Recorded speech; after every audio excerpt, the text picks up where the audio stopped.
The magic നോവലിലേക്ക് ഏവർക്കും സ്വാഗതം. Kamala ഗോവിന്ദൻ്റെ സ്വർണ്ണക്കൂട് part 13. അനന്ത, doctor Ganesh Ananthan തമ്പിയുടെ തോളത്ത് തട്ടി സമാധാനിപ്പിക്കാനായി.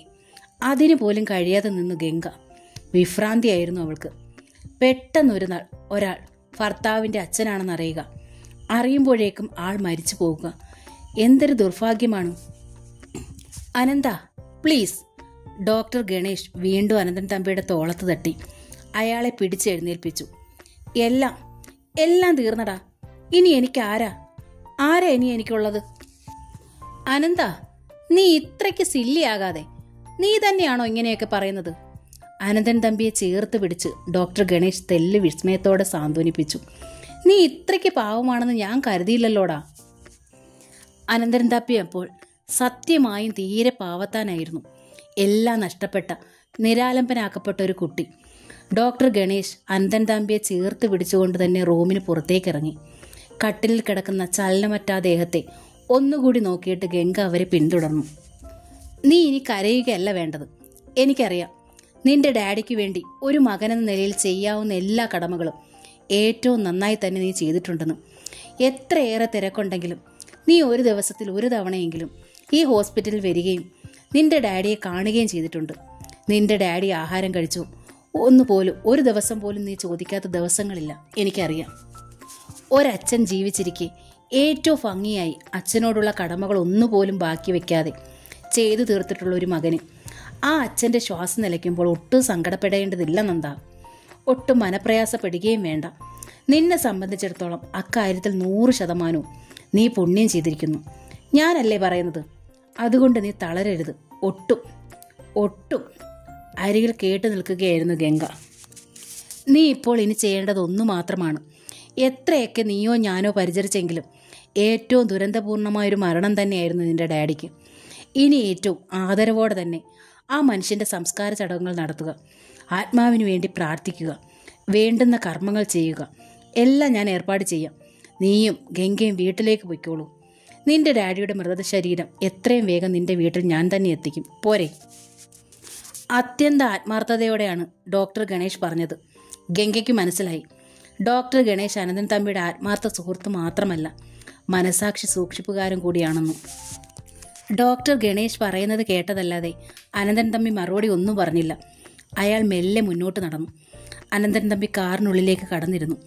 അടുത്തിരുന്നു ഗംഗയും. സ്റ്റിയറിങ്ങിൽ കൈവച്ചതല്ലാതെ അനന്തൻ തമ്പി കാർ സ്റ്റാർട്ട് ചെയ്തതേയില്ല. ഗംഗ അനുതാപത്തോടെ അയാളെ നോക്കി.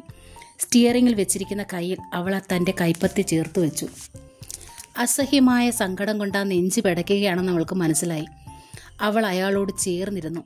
തോളത്ത് കൈവച്ചു. പിന്നെ അയാളുടെ മുഖം തൻ്റെ ചുമലിലേക്ക് ചേർത്ത് വെച്ചു. സാന്ത്വനിപ്പിക്കുന്നത് പോലെ അവൾ അയാളുടെ തോളിൽ മെല്ലെ മെല്ലെ തട്ടി. ഞാനില്ലേ എന്ന് പറയുന്നത് പോലെയായിരുന്നു അവളുടെ പ്രവൃത്തി. ഒരു പക്ഷേ അങ്ങനെ ഒരു സാന്ത്വനം ആവശ്യമായിരിക്കാം അയാൾക്ക്. ആരുടെയെങ്കിലും അത് കൊതിച്ചിരുന്നത് പോലെ അയാൾ അങ്ങനെ തന്നെ ഇരുന്നു ഏറെ നേരം. അയാളുടെ മിഴികളിൽ നിന്ന് ഒഴുകിയെത്തിയ ചുടു കണ്ണീർ അവളുടെ തോളിനെ നനയ്ക്കുന്നുണ്ടായിരുന്നു. ഒടുവിൽ അയാളുടെ കണ്ണീരടങ്ങി. കൈകളിലെ വിറയലും നെഞ്ചിലെ പിടപ്പും കുറഞ്ഞു. അയാൾ അവളുടെ തോളിൽ നിന്ന് മുഖമെടുത്തു. കൈകൾ വീണ്ടും സ്റ്റിയറിങ്ങിൽ വെച്ചു കാർ സ്റ്റാർട്ട് ചെയ്തു. ഗംഗ അയാളോട് ഏറ്റവും കൂടുതൽ ചേർന്നിരുന്നു. ഇരു കൈകളും കൊണ്ട് അയാളുടെ ശരീരം ബന്ധിച്ചു വെച്ചു. ആ ശരീരത്തോട് തൻ്റെ മുഖവും ചേർത്ത് വെച്ചു. ഒരക്ഷരവും സംസാരിച്ചില്ല അയാൾ. അതുകൊണ്ട് തന്നെ അവളും. ഹോസ്പിറ്റലിൻ്റെ ഗേറ്റ് കടന്ന് കാർ ഇടത്തേക്ക് നീങ്ങി. അപ്പോൾ വലതുവശത്ത് നിന്ന് ഗേറ്റിങ്കിൽ നിർത്തിയ കാറിനുള്ളിലിരുന്ന്, അനന്തേട്ടൻ്റെ കാറാ ജോസ് അത്, റോഷ്നി പറഞ്ഞു. അതിനുള്ളിൽ കണ്ടോ രണ്ടിൻ്റെയും കൂടിയുള്ള ഇരിപ്പ്? പകലാണെന്ന് പോലും ഓർക്കാണ്ട്, അമർഷത്തോടെ അവൾ പറഞ്ഞു. സൂര്യൻ അസ്തമിക്കാൻ പോകുന്നതല്ലേ ഉള്ളൂ.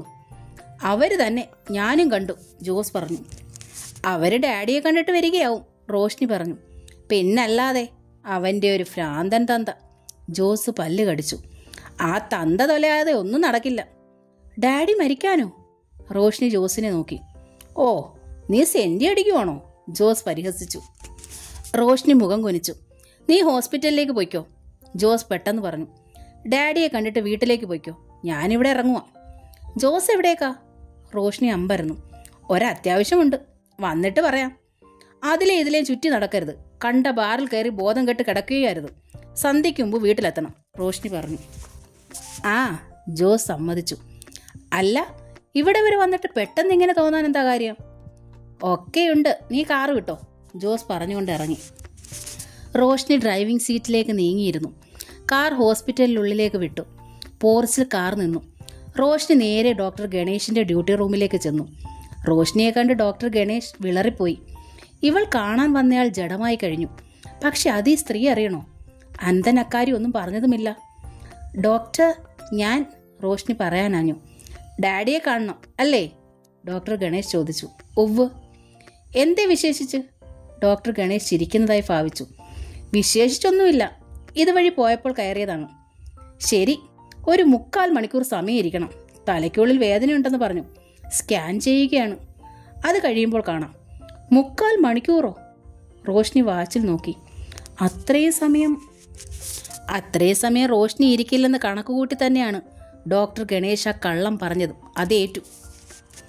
വല്ലപ്പോഴും ഇങ്ങനൊരു വരവുള്ളതാണ് ഡാഡിയെ കാണാൻ. ഒരു വെറും വരവ് എന്നതിലപ്പുറം ഈ കാഴ്ച കൊണ്ട് ഒരു കാര്യവുമില്ല. ആരെയെങ്കിലും ബോധിപ്പിക്കാനുള്ളൊരു ശ്രമം. അത് ഡോക്ടർ ഗണേഷിന് നന്നായി അറിയാം.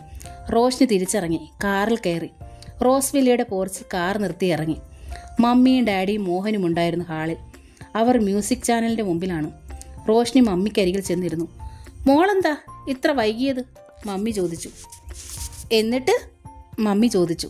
കണ്ടില്ല. അതെന്താ? സ്കാൻ ചെയ്യാൻ കൊണ്ടുപോയിരിക്കുകയായിരുന്നു. സ്കാൻ ചെയ്യാനോ? എന്തു പറ്റി? തലയ്ക്കുള്ളിൽ എന്തോ കുഴപ്പമുണ്ട്, നോക്കാനാണെന്ന് പറഞ്ഞു ആ ഡോക്ടർ ഗണേഷ്. ഭ്രാന്ത് തന്നെ തലയ്ക്കുള്ളിലെ കുഴപ്പം കൊണ്ടാ, പിന്നെ ഇനി വേറെത്ത് നോക്കാൻ, മോഹൻ തെല്ല് പരിഹാസത്തോടെ പറഞ്ഞു. മമ്മി ഡാഡിയെ നോക്കി. എങ്ങനെയാ മാരടമൊന്ന് ഒഴിവാക്കിയെങ്കിൽ, അയാൾ പറഞ്ഞു. മമ്മിയുടെ മുഖം മ്ലാനമാകുന്ന റോഷ്നിയും മോഹനും കണ്ടു. നിനക്കിപ്പോഴും അയാളോട് ആ സ്ഥായി അല്ലേ? അയാളുടെ സ്വരത്തിൽ അമർഷവും കുറ്റപ്പെടുത്തലും ഉണ്ടായിരുന്നു. എൻ്റെ ഭർത്താവ് അല്ലാതെ വരുമോ എത്രയായാലും? എങ്കിൽ പിന്നെ പോകായിരുന്നില്ലേ ഭ്രാന്താശുപത്രിയിലോട്ട്? ശുശ്രൂഷിച്ചവിടെ കഴിയായിരുന്നല്ലോ. പോകണമെന്ന് ഞാൻ പറഞ്ഞു. മമ്മിക്കും ദേഷ്യം വന്നു. നിങ്ങൾ രണ്ടാൾ എന്താണിപ്പോൾ ഭാവം? വഴക്ക് കൂടാനാണോ? റോഷ്നി ദേഷ്യപ്പെട്ടു. ഭ്രാന്താശുപത്രി കിടക്കുന്ന ആൾ അവിടെ കിടക്കട്ടെ, അയാളെ കൊണ്ട് ഒരു ശല്യവുമില്ല, മോഹനം പറഞ്ഞു. പക്ഷെ അവനെ കൊണ്ട് ഓരോ ദിവസം ചെല്ലും തോറും പൊറുതിമുട്ടുകയാണ്. അതിനെന്താ വഴി? അതേക്കുറിച്ച് വല്ലതും രണ്ടാൾക്കും പറയാനുണ്ടോ? മമ്മിയുടെ മുഖം മ്ലാനമായി, ഡാഡിയുടെ. ഇരുവരും റോഷ്നിയെയും മോഹനെയും നോക്കി. ജോസ് എവിടെ മോളെ? അവനുണ്ടെങ്കിൽ എന്തെങ്കിലും വഴി പറഞ്ഞു തരാനാവും, മമ്മി പറഞ്ഞു. ആ, അത് പറഞ്ഞില്ലല്ലോ. ഞങ്ങൾ രണ്ടുപേരും കൂടി ഹോസ്പിറ്റലിൻ്റെ ഗേറ്റിൽ ഇറങ്ങുമ്പോൾ അകത്തുനിന്ന് തമ്പിയേട്ടനും അവളും കൂടി വരുന്നു, റോഷ്നി തെല്ല അമർഷത്തോടെ പറഞ്ഞു. അതോ പകലാണെന്ന് ഓർക്കാതെ കെട്ടിപ്പിടിച്ച് ഉമ്മ വെച്ച്. ചി, സത്യമാണോ മോളെ? നെഞ്ചിടിപ്പോടെ മമ്മി നോക്കി. പിന്നെ ഞാൻ കള്ളം പറയുമോ? അല്ല, അവർ തമ്മിൽ അത്ര രസത്തിലല്ലെന്നും മിണ്ടാട്ടോ ഉരിയാട്ടോ ഒന്നും ഇല്ലെന്നും ഒക്കെയാണല്ലോ മോളി പറഞ്ഞത്, മമ്മി തുടർന്നു. അവർ 2 മുറിയിലെ കിടപ്പെന്നും പറഞ്ഞു. കള്ളം. അവളെപ്പോലെ ഒരുത്തി അവിടെ കൊണ്ടുവന്നിട്ട് 2 മുറിയിൽ കിടക്കണോ? അതും തമ്പിയേട്ടൻ. ഞാൻ വിശ്വസിക്കില്ല. എനിക്കും ആദ്യം വിശ്വാസം വന്നില്ല റോഷ്നി. അവൾ തമ്പിയെക്കുറിച്ച് പറയുന്നിടത്ത് തേനൊലിക്കും. ഇവിടെ വന്നപ്പോഴൊക്കെ അങ്ങനെയായിരുന്നു. പക്ഷേങ്കിലും മോളി ആണയിട്ട് തന്നെ പറയുക സത്യമാണെന്ന്. എന്നിട്ടാണോ പട്ടാപ്പകല് കെട്ടിപ്പിടിച്ച് വണ്ടി ഓടിക്കുന്നത്? മോളി പറഞ്ഞത് മമ്മി വിശ്വസിക്കണ്ട. അവൾ എപ്പോഴും കിച്ചണിലല്ലേ. സത്യം അറിയണമെങ്കിൽ ആ മാഗിയോട് ചോദിക്കണം. അവളല്ലേ മനസാക്ഷി സൂക്ഷിപ്പുകാരി, റോഷ്നി പറഞ്ഞു. അവള് വല്ലാത്തൊരു സാധനമാ. ഒന്ന് പറഞ്ഞാലും ഏശാത്ത സത്വം. അവളോട് ചോദിച്ചിട്ടൊന്നും പറയാൻ പറ്റില്ല. നമുക്കവിടെ ഒന്ന് വളയ്ക്കണം, മോഹനൻ പറഞ്ഞു. എന്തെങ്കിലും വിദ്യ പ്രയോഗിക്കണം, എന്നാലേ കാര്യം സാധിക്കൂ. നോക്കാം, മമ്മി ഒന്ന് ഇരുത്തി മൂളി. അപ്പോഴാണ് ഫോൺ ബെല്ലടിച്ചത്. എടുത്തത് മോഹൻ. മോഹൻ, ഞാനാണ്, ജോസ്. എവിടെ നിന്ന് വിളിക്കുന്നു നീ? ഞാനിവിടെ തൈക്കോട്ട് നിന്ന്, കടലിനടുത്തുനിന്ന്, ഇവിടെ ഒരു ബൂത്തിൽ നിന്നാ. നീ എന്താണ് ഇപ്പോൾ അവിടം വരെ പോയത്? കടൽ കാണാനോ? മോഹൻ ഈർഷ്യ തോന്നി. അല്ലടാ, ഞാൻ ആ അനന്തൻ തമ്പിയെ പിന്തുടർന്ന് വന്നതാ. അതെന്തിന്? അങ്ങനെ തോന്നി. പക്ഷെ അതത്ര നന്നായെന്നോ? അവരിവിടെ ഉണ്ട്, അവനും അവളും. അവരവിടെ എന്തിനു പോയി? ആർക്കറിയാം, ജോസ്. പിന്നെ നീ എന്തിനാടാ ഇപ്പം വിളിച്ചത്? മോഹന് ദേഷ്യം വന്നു. അവളും അവനും കൂടെ എവിടെങ്കിലും പോയി തൊലയട്ടെ, നമുക്കെന്താ? കാര്യമുണ്ട് മോഹൻ, നീ ഇങ്ങ് വരൂ. ഉടനെ വേണം, എല്ലാം പറയാം. എന്താ പ്രശ്നം, പറയൂ. ഇങ്ങ് വരുന്നുണ്ടോ? ജോസിന് കൂടുതൽ ദേഷ്യമായി. അവൻ ഫോൺ വെച്ച് കഴിഞ്ഞു. മോഹൻ ഈർഷ്യ തോന്നി. സന്ധ്യയാകുന്നു. ഈ സമയത്ത് കടൽക്കരയിൽ നിന്ന് ഇവൻ എന്തിനു വിളിക്കുന്നു? വെറുതെ എന്തായാലും ജോസ് വിളിക്കില്ല. വിവരം അറിഞ്ഞപ്പോൾ റോഷ്നി പറഞ്ഞു, ചേട്ടൻ ചെല്ലു, എന്തെങ്കിലും കാര്യം ഉണ്ടാവും. മമ്മിയുടെയും ഡാഡിയുടെയും അഭിപ്രായം അത് തന്നെയായിരുന്നു. മോഹൻ പുറത്തേക്കിറങ്ങി തൻ്റെ കാർ സ്റ്റാർട്ട് ചെയ്ത് സന്ധ്യ മയങ്ങി. ടെലിഫോൺ ബൂത്തിന് മുൻപിൽ തന്നെ അക്ഷമനായി നിൽക്കുകയായിരുന്നു ജോസ്. അവനെ കണ്ടപ്പോൾ മോഹൻ കാർ നിർത്തി. ജോസ് ആ കാറിനുള്ളിലേക്ക് കയറി. എന്നിട്ട് മോഹൻ്റെ ചെവിയിൽ മന്ത്രിച്ചു, കൊല്ലണം ആ പട്ടിയെ. ഈ ചാൻസ് ഇനി ഒരിക്കലും കിട്ടിയെന്ന് വരില്ല. അവർ കാർ വീണ്ടും സ്റ്റാർട്ടാക്കി വായുവേഗത്തിൽ തീരത്തേക്ക് പാഞ്ഞു. ഞാൻ ഈ ദിവസത്തിനു വേണ്ടി കാത്തിരിക്കുകയായിരുന്നു. ദൂരെ ദൂരെ, വളരെ ദൂരെ ഏതോ വലിയൊരു ഗുഹയിൽ നിന്ന് വരുന്ന ശബ്ദം പോലെ തോന്നി ഗംഗയ്ക്ക്. അയാളുടെ മുഖവും കണ്ണുകളും ചുവന്നിരുന്നു. ആ ചുവപ്പ് കണ്ട് ഭയന്നതിനാൽ ഗംഗ ശബ്ദിച്ചതേയില്ല. ഇടയ്ക്ക് സെൽഫോൺ ശബ്ദിച്ചപ്പോൾ അത് അയാൾ ഓഫാക്കി വെച്ചു. ഒരു സൂര്യൻ അസ്തമിച്ചു. അനന്തൻ തമ്പിയുടെ സ്വരം തീരെ താഴ്ന്നിരുന്നു. ഉദിച്ചു നിൽക്കുന്ന ഒരു സൂര്യൻ തന്നെയായിരുന്നു എൻ്റെ ഡാഡി. ഒരിക്കൽ അനന്തൻ തമ്പി ഗംഗയുടെ മുമ്പിലേക്ക് നീങ്ങി നിന്നു. ആ ഹോസ്പിറ്റൽ, അതെൻ്റെ ഡാഡിയുടെ സ്വന്തം ഹോസ്പിറ്റലാണ്. അവിടെ തന്നെ കിടന്ന് ഏറ്റവും ദുരന്തപൂർണമായൊരു മരണം. ദീർഘമായി ഒന്ന് നിശ്വസിച്ചു അനന്തൻ തമ്പി. എന്നെ ഡോക്ടറാക്കാൻ വേണ്ടി ഡാഡി തീർത്തതാണ് ആ ഹോസ്പിറ്റൽ. ഞാൻ വഴി മാറിയപ്പോൾ ഡാഡി സങ്കടപ്പെട്ടു. ഒടുവിൽ അവിടെ തന്നെ ഒരു മുറിയിൽ ചങ്ങലയിൽ. മരിക്കും മുമ്പ് ഒരിക്കലെങ്കിലും എന്നെ ഒന്ന് കാണിച്ചു തരാമായിരുന്നില്ലേ ഡാഡിയെ? ഗംഗ ചോദിച്ചു പോയി സങ്കടത്തോടെ. കാണിച്ചു തരാമായിരുന്നു. ടൗൺ ഹാളിലെ വിവാഹ മണ്ഡപത്തിൽ നിന്ന് ആദ്യം നിന്നെയും കൊണ്ട് ഞാൻ എത്തുക ഡാഡിക്ക് മുൻപിലായിരുന്നേനെ. പക്ഷെ എല്ലാം തട്ടിക്കളഞ്ഞ നീ തന്നെയല്ലേ. അപ്പോൾ ആ റോസ് വില്ലയിലെ? ഗംഗ ചോദിച്ചു. റോസമ്മ ചെറിയാനും ഡ്രൈവർ ചെറിയാനും അവർ എനിക്ക് ആരുമല്ല, അയാൾ പറഞ്ഞു. ആരുമല്ലെങ്കിൽ പിന്നെ അവരെ ഇതുപോലെ സൗകര്യത്തിൽ താമസിപ്പിക്കുന്നതോ? ആരുമല്ലാതായത് അല്പനിമിഷങ്ങൾക്ക് മുമ്പാണ്. അതുവരെ അവർ എൻ്റെ ഡാഡിയുടെ ഭാര്യയായിരുന്നു. എന്ന് വെച്ചാൽ നിങ്ങളുടെ മമ്മി? എൻ്റെ മമ്മി? അനന്തൻ തമ്പിയുടെ ശബ്ദം താഴ്ന്നു പോയി. ആ സ്ത്രീ എൻ്റെ ആരുമല്ല. എൻ്റെ ഡാഡിയെ ഇഞ്ചിഞ്ചായി കൊന്ന യക്ഷിയാണവർ, രക്തയക്ഷി, അനന്തൻ തമ്പി പറഞ്ഞു. രാജശേഖരൻ തമ്പി, അതായിരുന്നു എൻ്റെ ഡാഡിയുടെ പേര്. രാധാ തമ്പി എൻ്റെ മമ്മി. ഞാനും ഡാഡിയും മമ്മിയും ഉടങ്ങുന്ന സ്വർഗതുല്യമായ ജീവിതം. എൻ്റെ ഓരോ പിറന്നാൾ ഉത്സവമാക്കിയിരുന്നു ഡാഡിയും മമ്മിയും. എൻ്റെ 15 പിറന്നാളുകൾ ആഘോഷിച്ചു. അതോടെ എല്ലാം തീർന്നു, എല്ലാ ആഘോഷങ്ങളും. ഒരു നാൾ പെട്ടെന്ന് മമ്മി മരിച്ചു. ഗംഗ ഞെട്ടിത്തിരിഞ്ഞു. Car accident. ക്ലബിൽ നിന്ന് വരികയായിരുന്നു മമ്മി, സ്വയം ഡ്രൈവ് ചെയ്ത്. കാറും മമ്മിയും ഒരുപോലെ വെട്ടിപ്പൊളിച്ചാണ് എടുത്തത്. ഞാനും ഡാഡിയും ഒരുപോലെ തകർന്നു. 2 വർഷം എങ്ങനെയോ കടന്നുപോയി. ഒരു നാൾ ഒരശനിപാതം പോലെ റോസമ്മ ചെറിയാൻ ഇവിടേക്ക് കടന്നു വന്നു. ഡാഡിയുടെ ഭാര്യയായി. കൂടെ 2 മക്കളും, മോഹനും റോഷ്നിയും. എനിക്ക് ആ മക്കൾ ഒരു ഭീഷണി ആയിരുന്നില്ല, നല്ല ഫ്രണ്ട്സ് ആയിരുന്നു. ഭീഷണി ആയതോ ആ സ്ത്രീയായിരുന്നു, റോസമ്മ ചെറിയാൻ. ശരിക്കും രണ്ടാനമ്മയുടെ റോൾ തന്നെ. കഥകളിലും സിനിമകളിലും കാണാറുള്ള സ്വത്തുമോഹം. എന്നെ കൂടി ഒഴിവാക്കിയാൽ എല്ലാം നേടാമെന്നുള്ള ദുര. എനിക്ക് ആ ജീവിതം അസഹ്യമായി. ഡിഗ്രി കഴിഞ്ഞതോടെ രക്ഷപ്പെടാൻ എനിക്ക് പഴുതുണ്ടായി. സ്റ്റേറ്റ്സിലേക്ക് ഉപരിപഠനം, MBAക്ക്. അവിടെ ചെന്നതോടെ ഞാൻ പുതിയ ലോകത്തേക്ക് പറന്നു കയറി. ഒരുപാട് വിഷയങ്ങൾ പഠിച്ചു. വിവിധ വിഷയങ്ങളിൽ ഡിഗ്രികളും സർട്ടിഫിക്കറ്റുകളും നേടി. ജീവിതവും തോന്നിയ വഴിക്ക് തുറന്നു വിട്ടു. ആർഭാടത്തിൻ്റെ, ഉന്മാദത്തിൻ്റെ, ദൂർത്തിൻ്റെ വഴി. ഡാഡിയുടെ പണം വാങ്ങരുതെന്നും എൻ്റെ സമ്പാദ്യം കൊണ്ട് തന്നെ ഡാഡി ചെയ്യുന്ന ബിസിനസ് തുടങ്ങണമെന്നും ബിസിനസ്സിൽ ഡാഡിയെ തറ പറ്റിച്ച് ജയിക്കണമെന്നുമുള്ള വാശിയിലായിരുന്നു ഞാൻ. പക്ഷേ 2ാം വിവാഹം കഴിച്ചതിൽ ഞാൻ കാട്ടിയിരുന്ന പക ഡാഡിയോടായിരുന്നില്ല, ഡാഡിയുടെ നിഴലിനോടായിരുന്നു. നാട്ടിലേക്ക് ഒരിക്കൽ പോലും വരാതെ വാശിക്ക് അവിടെ നിന്ന് പണിയെടുത്തതും പണം സമ്പാദിച്ചതും ഒക്കെ വെറുതെ. ഞാൻ വരുമ്പോൾ ഡാഡി ആ ഹോസ്പിറ്റലിലെ ഒരു റൂമിലായിരുന്നു. എന്നെ തിരിച്ചറിയാൻ പോലും പറ്റാത്ത അവസ്ഥയിൽ. വീട്ടിൽ ഡാഡിക്ക് പകരം റോസമ്മ ചെറിയാനൊപ്പം ഡ്രൈവർ ചെറിയാൻ. വലിയ മാറ്റങ്ങളായിരുന്നു വീട്ടിൽ. റാണിയും രാജുവുമായിരുന്നു റോസമ്മ ചെറിയാനും ഡ്രൈവറും. ഞാൻ ഡാഡിയെ പോയി കണ്ടു. പതുക്കെ രോഗം വന്ന് പെട്ടെന്ന് വർദ്ധിക്കുകയായിരുന്നെന്ന് മാക്സിമം ട്രൈ ചെയ്യുന്നുണ്ട്. പതുക്കെ മാറും. ഡാഡി എത്രയും വേഗം ചികിത്സിച്ച് സുഖപ്പെടുത്തണമെന്ന് എനിക്ക് തോന്നി. ഡോക്ടർ ഗണേശിനെ ഞാനാണ് ഹോസ്പിറ്റലിൽ നിയമിച്ചത്. എൻ്റെ ഒപ്പം സ്റ്റേറ്റ്സിലുണ്ടായിരുന്നു. ഞങ്ങൾ ഗുഡ് ഫ്രണ്ട്സ് ആയിരുന്നു. ഡോക്ടർ ഗണേശ് ഡാഡിയെ പരിശോധിച്ചു വിശദമായി.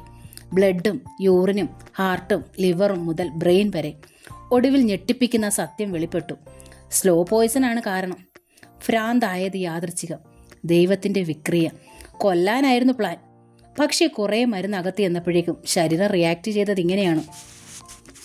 ഡാഡിയെ ഭ്രാന്താശുപത്രിയിലാക്കിയ ശേഷം റോസമ്മ അഡ്വക്കേറ്റിനെ കണ്ടിരുന്നു, സ്വത്ത് വിവരങ്ങൾ അറിയാൻ.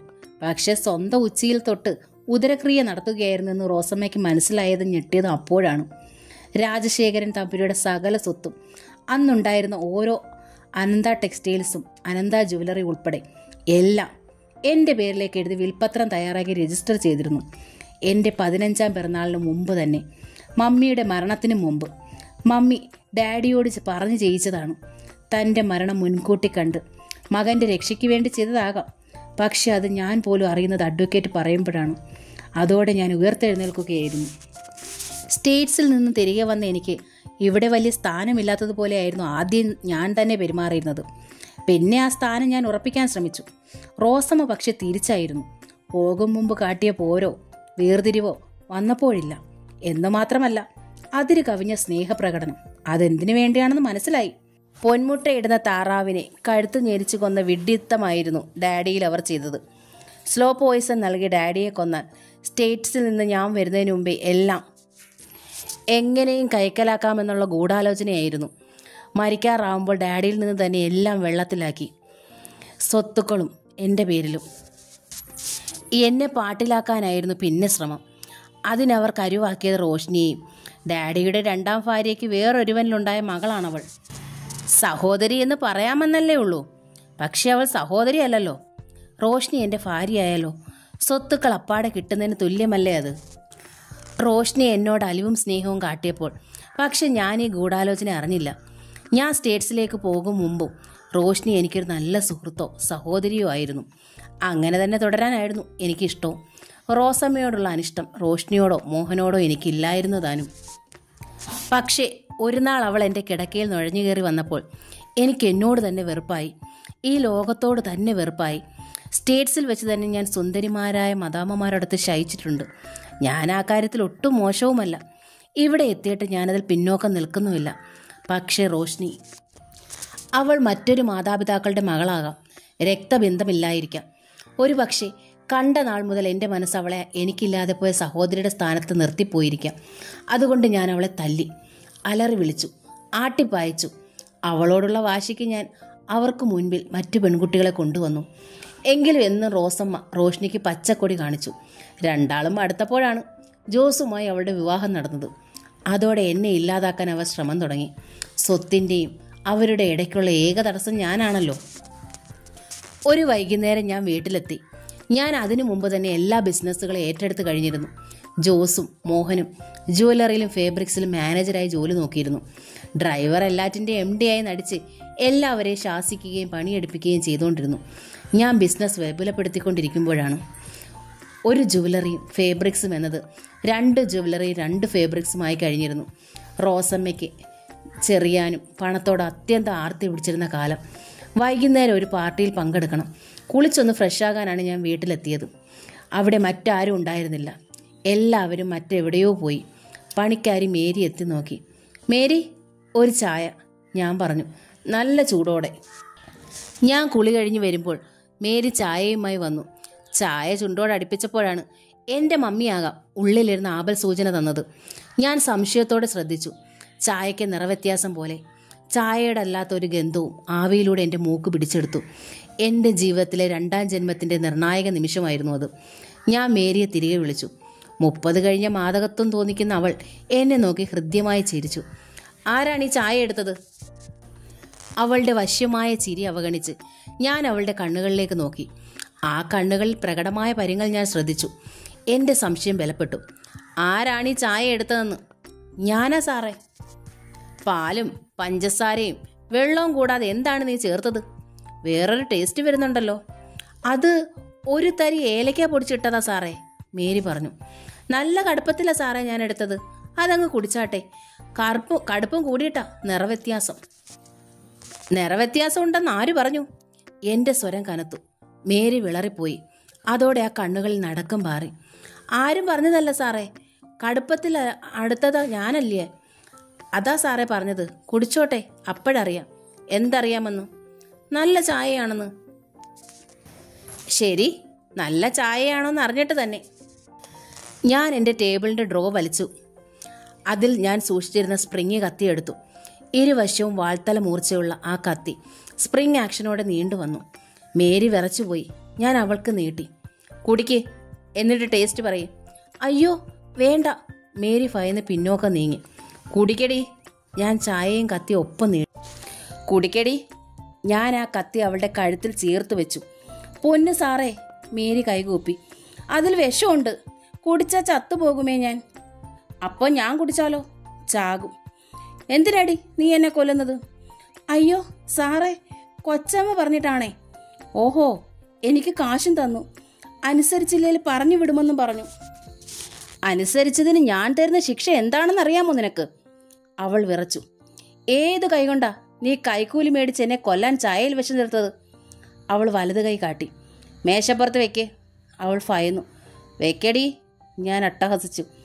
മേരി വലത് കൈ മേശപ്പുറത്ത് വെച്ചതും ഞാൻ ആ കത്തിയ കൈപ്പത്തിയിൽ ആഞ്ഞു കുത്തി താഴ്ത്തി. മേരി അലറി വിളിച്ചു. വേദന കൊണ്ട് തുള്ളി. അനന്തൻ തമ്പി എന്ന ഞാൻ കൊലയാനെ പോലെ ചിഹ്നം വിളിച്ചു. അതെ, ചോര കുടിക്കാൻ കൊതിച്ചു. ഒരു പുതിയ അനന്തൻ തമ്പി അവിടെ ജനിക്കുകയായിരുന്നു അന്ന്. ചോര ചീറ്റുന്ന കൈപ്പത്തിയുമായി മേരി അലറി വിളിച്ചു കരഞ്ഞു. അവളുടെ കൈപ്പത്തി ഒരു വശം മുറിഞ്ഞു തൂങ്ങി തുടങ്ങിയിരുന്നു. ചോര കുതിച്ചു താടി. അവളുടെ നിലവിളി കേട്ട് ഓടിക്കൂട്ടിയ മറ്റു പണിക്കാർ ഭയന്ന് പരക്കം പാഞ്ഞു. എല്ലാവരെയും ഞാൻ പിടികൂടി. കണ്ടോ ഈ കത്തി? ഇനി ഇത് ചോര കുടിക്കും. ഇവിടെ നടന്നത് പുറത്ത് ആരോടെങ്കിലും പറഞ്ഞാൽ ഞാൻ അരിഞ്ഞു വീഴ്ത്തും. എല്ലാ മുഖങ്ങളിലും ഞാൻ പേടി കണ്ടു. ആ പേടി നിലനിർത്തേണ്ടത് എൻ്റെ ആവശ്യമായിരുന്നു, നിലനിൽപ്പിൻ്റെ ആവശ്യം. രക്തബന്ധവും സ്നേഹബന്ധവും ഒക്കെ പാടെ മറന്ന ഒരു പുതിയ ജന്മമായി എൻ്റേത്. എന്നിട്ടും വാലാട്ടുന്ന നായെപ്പോലെ റോസമ്മ എന്നെ തമ്പിമോനെ എന്ന് വിളിച്ചു. സ്നേഹം വാരി കോരി തരുന്നതായിട്ട് ഭാവിച്ചു. പക്ഷെ ആ വീട്ടിൽ നിന്ന് ആഹാരം പോലും കഴിക്കാൻ ഞാൻ മടിച്ചു. എൻ്റെ വീട്ടിൽ എൻ്റെ ഡാഡി അല്ലാത്തൊരു ഡാഡി, മമ്മി അല്ലാത്തൊരു മമ്മി, പെങ്ങളല്ലാത്തൊരു പെങ്ങൾ, അനിയനല്ലാത്തൊരു അനിയൻ. അവർക്ക് അവരുടെ ലോകം. ഞാൻ ഏകനായി, ഒറ്റപ്പെട്ടവനായി, വളർന്ന രാക്ഷസനായി. ശരീരം കൊണ്ടും മനസ്സുകൊണ്ടും ആസ്തി കൊണ്ടും ഞാൻ എനിക്കു മാത്രമായി താമസിക്കാൻ കൊട്ടാരം തീർത്തു. അവിടെ പരിചാരകരെ എനിക്കു മാത്രമായി നിയമിച്ചു. എന്നിട്ടും ആഹാരം കഴിച്ചാൻ ഞാൻ ശ്രമിച്ചു. ഡാഡിയുടെ അനുഭവം എനിക്കുണ്ടാകരുത്. കഴിയുന്നതും അവിടെ നിന്ന് കഴിക്കാതിരിക്കാനും. വീട്ടിലെ ആ ഭയവും ഏകാന്തത അകറ്റാൻ ഞാൻ വാടകയ്ക്ക് ഓരോ പെണ്ണിനെ അവിടെ കൊണ്ടുവന്നു. റോസമ്മയ്ക്കും റോഷ്നിക്കും മുൻപിൽ വെല്ലുവിളി പോലെ ഞാൻ അവരെ പലരെയും മാറി താമസിപ്പിച്ചു. മടുക്കുമ്പോൾ പറഞ്ഞു വിട്ടു. ഹൃദയവും മനസ്സും എനിക്ക് മുമ്പിൽ സമർപ്പിച്ചവരും അക്കൂട്ടത്തിലുണ്ടായിരുന്നു. അവർ കരഞ്ഞു, കാല് പിടിച്ചു. വൃത്തിയായിട്ടെങ്കിലും തുടരാൻ. കിടക്കറയിൽ നിന്ന് പിടിച്ച് ഇറക്കുന്നവൾ അടുക്കളയിലേക്ക്. വേണ്ട, ഞാൻ സമ്മതിച്ചില്ല. കുതിച്ച് പായുന്ന അശ്വമാകാനായിരുന്നു എനിക്ക് ത്വര. അങ്ങനെ ഒരു ദിവസം ഞാൻ എൻ്റെ അശ്വമേധ ജീവിതത്തിലെ പൊള്ളത്തരം മനസ്സിലാക്കി. കുത്തു ഏറ്റ ബലൂൺ പോലെ ശൂന്യമാണെന്നും. ഞാൻ വൈറൽ ഫീവർ ബാധിച്ച് കിടപ്പിലായി. ചികിത്സിക്കാൻ മടിച്ചുകൊണ്ട് രോഗം മൂർച്ഛിച്ചു. ന്യൂമോണിയയായി. ഡോക്ടർ ഗണേഷിൻ്റെ ഹോസ്പിറ്റലിൽ എൻ്റെ ശമ്പളം പറ്റുന്നവരും എൻ്റെ സ്വത്തിനെ മോഹിക്കുന്നവരും പാഞ്ഞെത്തി. എന്നെ ശുശ്രൂഷിക്കാൻ മത്സരിച്ചു. പക്ഷേ എനിക്ക് തൃപ്തിയായില്ല. കുഞ്ഞുനാളിൽ അസുഖം വന്നാൽ എന്നെ മാറോട് ചേർത്തിരുത്തി തലോടുകയും മരുന്ന് കഴിപ്പിക്കുകയും ചെയ്തിരുന്നു എൻ്റെ മമ്മി. പൊടിയരിക്കഞ്ഞ് സ്പൂണിൽ കോരിത്തന്നിരുന്ന മമ്മി. അനന്തു. മമ്മി എന്നെ അങ്ങനെയാണ് വിളിച്ചിരുന്നത്. ആ വിളി, ആ തലോടൽ, ആ സ്നേഹം, എനിക്കതൊക്കെ വേണം. അലറിപ്പാഞ്ഞ് കൊലവിളിച്ച് നടക്കുമ്പോഴും ഞാൻ അതാണ് തിരഞ്ഞതെന്ന് എൻ്റെ മനസ്സ് കണ്ടെത്തുകയായിരുന്നു. ഒരിക്കൽ എൻ്റെ കിടക്കയിൽ നുഴഞ്ഞു കയറിയ പെണ്ണിനോട് ഞാൻ ചോദിച്ചു, നീ എൻ്റേതാകുമോ? അവളെ എനിക്ക് വല്ലാതങ്ങ് ഇഷ്ടപ്പെട്ടിരുന്നു. അവൾക്ക് പൂർണ്ണ സമ്മതം. അവൾ എൻ്റെ കൊട്ടാരത്തിലെ റാണിയായി. അവളെ ശുശ്രൂഷിക്കാൻ മാഗിയെ നിയോഗിച്ചു. പക്ഷെ കുറച്ചു നാൾ കൊണ്ട് ഞാൻ അറിഞ്ഞു അവളുടെ കണ്ണു എൻ്റെ പണത്തിലാണെന്ന്. പരീക്ഷണങ്ങൾ ആവർത്തിച്ചപ്പോൾ ഞാൻ കൂടുതൽ തളർന്നു. ശത്രുക്കൾ ഇപ്പോഴും കോട്ടയ്ക്കുള്ളിൽ തന്നെയുണ്ട്. സസുഖം വാഴുന്നുണ്ട്. അവരോട് ഇനി എതിർത്ത് നിൽക്കണമെങ്കിൽ ഞാൻ അന്വേഷിക്കണത് കിട്ടിയേ തീരൂ എന്നെനിക്ക് തീർച്ചയായി. അങ്ങനെയാണ് ഞാൻ നിന്നെ കണ്ടെത്തിയത്, അനന്തൻ തമ്പി പറഞ്ഞു നിർത്തി. അയാളുടെ അവിശ്വസനീയമായ കഥകൾ കേൾക്കുകയായിരുന്നു ഗംഗ. ഇന്നോളം തൻ്റെ അന്വേഷണങ്ങൾ, സംശയങ്ങൾ എല്ലാറ്റിനുമുള്ള ഉത്തരം ശ്വാസം പോലും വിടാതെ കേൾക്കുകയായിരുന്നു ഗംഗ. എൻ്റെ മമ്മിയുടെ മുഖത്തിൻ്റെ നല്ല ചായ ഉണ്ടായിരുന്നു ഗംഗയ്ക്ക്. മമ്മിയുടെ കണ്ണുകളിലെ അലിവ്, മമ്മിയുടെ ചിരിയിലെ നിഷ്കളങ്കത, മമ്മിക്കുണ്ടായിരുന്ന ശാലീനത ഒക്കെ ഞാൻ നിന്നിൽ കണ്ടു. എൻ്റെ അന്വേഷണം നിന്നിൽ പൂർത്തിയാക്കപ്പെട്ടതായി തോന്നിയപ്പോൾ എൻ്റെ ഒറ്റപ്പെടലും ഏകാന്തത ഇല്ലാതായി. നിന്നെക്കുറിച്ചുള്ള ഓർമ്മകൾ, നിന്റെ ഫോട്ടോകൾ, കാസറ്റുകൾ എല്ലാം എന്നോട് ഒരുപാട് കാര്യങ്ങൾ പറഞ്ഞു. എനിക്ക് നഷ്ടപ്പെട്ടുകൊണ്ടിരിക്കുന്ന ധൈര്യം വീണ്ടും കിട്ടി. പക്ഷേ അപ്പോഴാണ് നീ എന്നെ ചതിക്കാൻ നോക്കിയത്, ശരിയല്ലേ? ഗംഗ നിസ്സഹായതയോടെ നോക്കി. നിനക്ക് സംശയിക്കാം, സാധാരണ പോലെ അച്ഛനോ അമ്മയോ ആരും വരാതെ, കാണാതെ, കരാർ പറയാതെ ഒക്കെ ഒരുവന്റെ കൂടെ വരാൻ സാധാരണ പെൺകുട്ടികൾ തയ്യാറാവുകയില്ല. അക്കാര്യത്തിൽ നിന്റെ ഭാഗത്ത് ശരിയുണ്ടാകാം. പക്ഷേ വിശ്വസിച്ച് ഒരുവനെ കരാർ പറയാൻ വിടാനില്ലാത്ത ഒരാളാണെങ്കിലോ? നീ എന്നെ ഒരുപാട് തവണ വഞ്ചിക്കാൻ നോക്കി. മറ്റാർക്കും കൊടുക്കാത്ത പരിഗണനയോടെ ഞാൻ എല്ലാ തവണയും നിന്നോട് ക്ഷമിച്ചു. നീ എന്നെ കുരങ്ങ് കളിപ്പിച്ച നാൾ പോലും. കാരണം എന്താന്നോ? എൻ്റെ മമ്മിയുടെ മുഖത്തെ ശാന്തത, അലിവ്, അതൊക്കെ എന്നെ തടയുകയായിരുന്നു എല്ലായ്പ്പോഴും. ഇനി ഞാനൊരു സംശയം ചോദിക്കട്ടെ? ഗംഗ ചോദിച്ചു. ഇനിയും സംശയമോ? ഇത്ര വ്യക്തമായ തെളിവോടെ കൊല്ലാൻ വരെ ശ്രമിച്ചിട്ട് ഇപ്പോഴും റോസമ്മയും കൂട്ടരെ അവിടെ തന്നെ താമസിപ്പിച്ചിരിക്കുന്നത് എന്താ? ഗംഗയ്ക്ക് അതാണ് അറിയേണ്ടത്. ഈ ദിവസത്തിനു വേണ്ടി. അനന്തൻ തമ്പിയുടെ സ്വരം തൊല്ലുയർന്നു. വെറുപ്പും പകയും ഉണ്ടായിരുന്നു ആ സ്വരത്തിൽ. ഡാഡിയുടെ മരണം കാത്തുകാത്തിരുന്ന മകനാണ് ഞാൻ. ഗംഗയ്ക്ക് മനസ്സിലായില്ല. മറ്റൊരുവന്റെ കൂടെയാണ് താമസിക്കുന്നതെങ്കിലും ആ സ്ത്രീയെ ഡാഡി രജിസ്റ്റർ വിവാഹം ചെയ്തതാണ്. ഡാഡിയുടെ ഭാര്യയാണവർ. ഞാൻ എത്ര നിഷേധിച്ചാലും അത് സത്യമാണ്. ഡാഡിയിൽ അവർക്ക് മക്കൾ ജനിക്കാതെ പോയത് അവരുടെ ഏറ്റവും വലിയ ദൗർഭാഗ്യം. ചെറിയാൻ്റെ ഒപ്പം താമസിക്കുന്നെങ്കിലും നിയമപരമായി ഈ ബന്ധത്തിന് തെളിവില്ല. ആ സ്ഥിതിക്ക് ഡാഡിയുടെ മരണം വരെ അവരാ വളപ്പിൽ കഴിയുന്നതാണ് നല്ലതെന്ന് തോന്നി. കൊല്ലാൻ വിഷം തരിക വരെ ചെയ്തിട്ടു. അനന്തൻ തമ്പി അമർത്തി മൂളി. അവരെ, അവരുടെ മക്കളെ ഒക്കെ ഞാൻ എൻ്റെ സ്ഥാപനത്തിൽ നിന്ന് അടിച്ചിറക്കുകയായിരുന്നു. തിരികെ കയറാൻ അവർ ഒരുപാട് ശ്രമിച്ചു. പക്ഷെ ഞാൻ സമ്മതിച്ചില്ല. ഡാഡിയുടെ മരണം വരെ അവർക്ക് ഉണ്ണാനും ഉടുക്കാനും കൊടുക്കുക, തല ചായ്ക്കാനിടവും. അത്രയേ ഉള്ളൂ എൻ്റെ ബാധ്യത. ഇനി? ഗംഗ ചോദിച്ചു. ഇനി ശുദ്ധി കലശം. ഇപ്പോഴാ ശബ്ദം കൂടുതൽ ഉയർന്നു. എൻ്റെ കൊട്ടാരത്തിലും ആ വളപ്പിലും വേണ്ടാത്ത ഒരുപാട് പേരുണ്ട്. എല്ലാറ്റിനെയും അടിച്ചിറക്കും. എന്നിട്ട് ആകെ ശുദ്ധീകരിക്കും. വീടും വളപ്പും മാത്രമല്ല, എൻ്റെ കൈയും മനസ്സും പോലും. എന്നുവെച്ചാൽ? ഗംഗ എടുത്തു ചോദിച്ചു. എന്നുവെച്ചാൽ ഇനി എൻ്റെ 3-ാം ജന്മം ആരംഭിക്കുകയാണ്. 3-ാം ജന്മമോ? അതെ, എൻ്റെ ഡാഡിയുടെ മരണം എൻ്റെ പുനർജന്മമാണ്. 3-ാം ജന്മം. കഴിഞ്ഞ ജന്മങ്ങളിൽ ഞാനുമായി ബന്ധപ്പെട്ടിരുന്ന എല്ലാവരും തന്നെ ഇനിയുള്ള ജന്മത്തിൽ എൻ്റെ കൂടെ ഉണ്ടായേ തീരൂ എന്ന് എനിക്ക് നിർബന്ധമില്ല. ഗംഗ ഞെട്ടിപ്പോയി. അതെ, ശരിക്കും ശുദ്ധികലശം തന്നെ. വേണ്ടാത്തവരെ നുള്ളിയെറിയാൻ എനിക്ക് തിടുക്കമായി. അയാൾ ചിരിക്കുന്നുണ്ടെന്ന് അവൾക്ക് തോന്നി. ശബ്ദമില്ലാതെയുള്ള ഒരു പരുക്കൻ ചിരി. അമിതമായ ദേഷ്യവും പകയും ഉള്ളിലെപ്പോഴും ഉള്ളപ്പോഴൊക്കെ ചിരിക്കുക അങ്ങനെയാണ്. ഗംഗ സത്യമായും ഭയപ്പെട്ടു. എന്താണ് ഈ മനുഷ്യൻ്റെ ഉദ്ദേശം? ഡാഡി മരിച്ചു. ശേഷകാര്യങ്ങൾ നോക്കുന്നതിന് പകരം തന്നെയും കൂട്ടി ഇവിടെ വന്നിരിക്കുന്നു.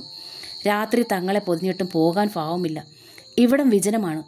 പാറക്കെട്ടുകളും തലതല്ലുന്ന തിരമാലകളും മാത്രം. നിലാവിൻ്റെ നേരിയ വെട്ടത്തിൽ ഒരു നിഴലായി അയാൾ നിൽക്കുന്നു. കാതടപ്പിക്കുന്നുണ്ട് കടലിൻ്റെ ഇരമ്പൽ. എന്തിനാണ് ഇവിടെ വന്നത്? ഇതൊക്കെ പറയുന്നത് 3-ാം ജന്മത്തിലെ ശുദ്ധികലശ ഇവിടെ നിന്ന് ആരംഭിക്കാനാണോ? മുൻജന്മങ്ങൾ ഉള്ളവരെയല്ല ഈ ജന്മത്തിൽ വേണ്ടത്രേ. എങ്കിൽ വേണ്ടാത്തവരുടെ ലിസ്റ്റിൽ 1-ാം പേരുകാരി താനായിരിക്കും. പാറക്കെട്ടിനപ്പുറത്ത് ആർത്തലയ്ക്കുന്ന തിരമാലകൾക്കുള്ളിലേക്ക് തന്നെ പൊക്കിയെടുത്ത് ഒറ്റയേറ്. ആരും അറിയില്ല. വെറുപ്പോടെ തന്നെ തട്ടി മാറ്റിയിട്ട് പോയ വിശ്വേട്ടന് നഷ്ടമുണ്ടാവില്ലിനി. ഭാഗ്യയെ താൻ തല്ലി. അതുകൊണ്ട് അവൾക്കും നഷ്ടമുണ്ടാവില്ല, സങ്കടവും ഉണ്ടാവില്ല. അമ്മ കരയും. അമ്മ മാത്രം. ഗംഗ! പെട്ടെന്ന് തൊട്ടരികിൽ അനന്തൻ തമ്പിയുടെ സ്വരം. അവൾ കൂടുതൽ ഭയന്നു. നിനക്ക് പേടിയുണ്ടോ ഗംഗ? അനന്തൻ തമ്പിയുടെ സ്വരം. അവളുടെ സ്വരത്തിലും വിറയലുണ്ടായി. ഞാൻ എന്തിനു പേടിക്കണം? ഇത്രയും വിജനതയും നിശബ്ദതയും രാത്രിയും. ഒട്ടും ഭയമില്ലേ നിനക്ക്? എന്തിനാ ഭയക്കുന്നത്? ഞാൻ തനിച്ചല്ലോ. അവൾ ധൈര്യം സംഭരിക്കാൻ ശ്രമിച്ചു. അയാൾ വീണ്ടും ചിരിക്കുകയാണോ? അവൾക്ക് സംശയമായി. ഏറ്റവും അടിയന്തരമായി രാത്രി തന്നെ ചെയ്യേണ്ടുന്നൊരു കാര്യമുണ്ട്, അയാൾ പറഞ്ഞു. എന്താ? ഡാഡിയുടെ ശവസംസ്കാരം. ഈ രാത്രിയിലോ? വേണം. രാത്രി തന്നെ അത് നടക്കണം. ഗംഗ എൻ്റെ ഒപ്പം ഉണ്ടാകണം. ഉണ്ടാകില്ലേ? ആ. ഗംഗ ദീർഘമായൊന്ന് വിശ്വസിച്ചു. അനന്തൻ തമ്പി സെൽ ഓണാക്കി. ഇരുട്ടിലാണെങ്കിലും അയാൾ നമ്പർ ഞെക്കി. കറക്റ്റായി തന്നെ. നീ ഇത് എവിടാടാ കോപ്പേ? അത്യന്തം രോഷത്തോടെ ഡോക്ടർ ഗണേഷിൻ്റെ ശബ്ദം കേട്ടു. സന്ധ്യ ആകും മുമ്പ് മുതൽ ഞാൻ ട്രൈ ചെയ്യുന്നു. നീ എന്തിനാടാ ഈ കോപ്പ് ഓഫാക്കി വെച്ചേക്കുന്നേ? ഡോക്ടർ ഗണേഷിന് ദേഷ്യം തന്നെ. എനിക്ക് എൻ്റെ മനസ്സിനെ ഒന്ന് തണുപ്പിക്കണമായിരുന്നടാ. ശാന്തമായിരുന്നു അനന്തൻ തമ്പിയുടെ സ്വരം. എന്നിട്ട് തണുത്തോ? നീ എന്താ കടൽ തീരത്താണോ? വല്ലാത്തൊരു ഇരമ്പൽ കേൾക്കുന്നുണ്ടല്ലോ. അതെ, ഡാഡിയുടെ ശരീരം ഒക്കെ ഇവിടെ തന്നെ ഉണ്ട്. നീ വാ. എന്ത് ചെയ്യണമെന്നറിയാതെ എത്ര സമയമായി ഞാൻ നിന്നെ വിളിക്കുന്നു. ഞാൻ ഉടനെ. വാചകം അനന്തൻ തമ്പി മുഴുപ്പിച്ചില്ല. തലയ്ക്ക് ശക്തമായൊരടിയേറ്റു. അമ്മേ! അയാളുടെ നിലവിളി തൊണ്ടയിൽ കുരുങ്ങി. സെൽഫോൺ കയ്യിൽ നിന്ന് തെറിച്ചു പോയി. എന്താ? എന്ത് പറ്റി? നിലവിളി കേട്ട് ഗംഗ പരിഭ്രമത്തോടെ തിരക്കി. അവളുടെ തലയ്ക്കും കിട്ടി ഒരടി. ഗംഗ വീണുപോയി. അതിനു മുമ്പേ വീണുപോയിരുന്നു അനന്തൻ തമ്പിയും. കമലാ ഗോവിന്ദൻ്റെ സ്വർണ്ണക്കൂട് എന്ന നോവലിൻ്റെ ഈ ഭാഗം ഇവിടെ പൂർണ്ണമാവുകയാണ്. ഈ നോവൽ നിങ്ങൾക്ക് ഇഷ്ടമായെങ്കിൽ